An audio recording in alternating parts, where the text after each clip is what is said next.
చెప్పండి. మీ పేరు, మీరెక్కడి నుంచి వచ్చారు పరిచయం చేసుకోండి. నా పేరు శ్రవణ్. నేను కరీంనగర్ నుంచి వచ్చాను. ప్రజెంట్ హైదరాబాద్‌లో ఉంటున్నాను. ఓకే అండి. సో, ఈ వర్క్‌షాపు మీరు అటెండ్ అయ్యారు గదా! సో, మీకు మీ ఎక్స్‌పీరియన్స్ ఏంటి వర్క్‌షాప్‌లో?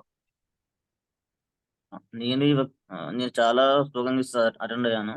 కానీ హ్మ్. అదంతా జిగ్‌జాగ్‌గా, క్లమ్జీగా అంటే ఒక ఆర్డర్ లేకుండా అలా చెప్పేవారు. ఫస్ట్ గ్రామర్ స్టార్ట్ చేసి అలా చెప్పేవారు. మీరు ఒక ఆర్డర్‌లో ఎళ్తున్నారు. ఒక్కొక్క వర్డ్‌ని ఫస్ట్ క్లారిఫై చేస్తూ మాది సాఫ్ట్‌వేర్‌లో ఉంటది వాటర్‌ఫాల్ మోడల్ అని. ఒక్కొక్క దాని ఒక్కొక్క స్టెప్ బై తర్వాత స్టెప్ బై స్టెప్ వెళ్తూ ఉంటది. మళ్ళీ బ్యాక్ అది అంతా కాస్ట్, టైమ్ అంతా వేస్ట్ అవుతుంది.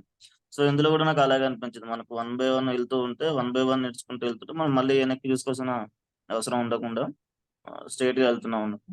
సో, అదొకటి బాగా నచ్చింది నాకు. వర్క్‌షాప్ అటెండ్ కాకముందు ఏమనుకున్నారు? వర్క్‌షాప్‌లో అటెండ్ అయిన తర్వాత మీకేమనిపిచ్చింది? అంటే ఏ రకంగా మీరు బెనిఫిట్ అయ్యారు? నాకు చాలా ఆల్రెడీ ఇంగ్లీష్ ట్రై చేస్తున్నాను మాట్లాడడానికి. కానీ నాకు ప్రాక్టీస్ అనేది లేదు. అది క్లారిటీ లేకుండా ఉండేది. సో, అంతకుముందు కొంచెం క్లారిటీ మిస్ అయ్యేది. కొన్ని ఈజ్ ఎక్కడ వాడాలి? Present tense I have been ఎక్కడ వాడాలి? హాస్ బీన్ ఎక్కడ వాడాలి? ఇవన్నీ కొంచెం డౌట్స్ ఉండేది. ఇప్పుడు అది క్లారిఫై అయ్యాయి. ఓకే. ఇప్పుడు మీ తర్వాత కూడా వచ్చే బ్యాచెస్‌కి ఓకేనా వర్క్‌షాప్ అటెండ్ అయ్యే వాళ్ళకి మీ అడ్వైస్ ఏంటి వాళ్ళకి? JRS spoken English workshop attend అవ్వచ్చా? లేదా? అటెండ్ అవ్వాలి. ఖచ్చితంగా అందరూ అటెండ్ అవ్వాలి. సో, ఇది కొంచెం అన్నిటికంటే డిఫరెంట్‌గా ఉంటుంది. కొంచెం ఈజీ మెథడ్‌లో ఉంటుంది. క్లారిటీ, కన్‌ఫ్యూజన్ లేకుండా ఉంటుంది. So, okay. అందరూ ఇప్పుడు తప్పకుండా అటెండ్ అవ్వాలి. ఓకే. కేవలం పెద్ద పెద్ద చదువులు చదువుకున్న వాళ్ళేనా? చదువు లేకపోయినా కూడా మన వర్క్‌షాప్ ఈజీగా అర్థమవుతుందా?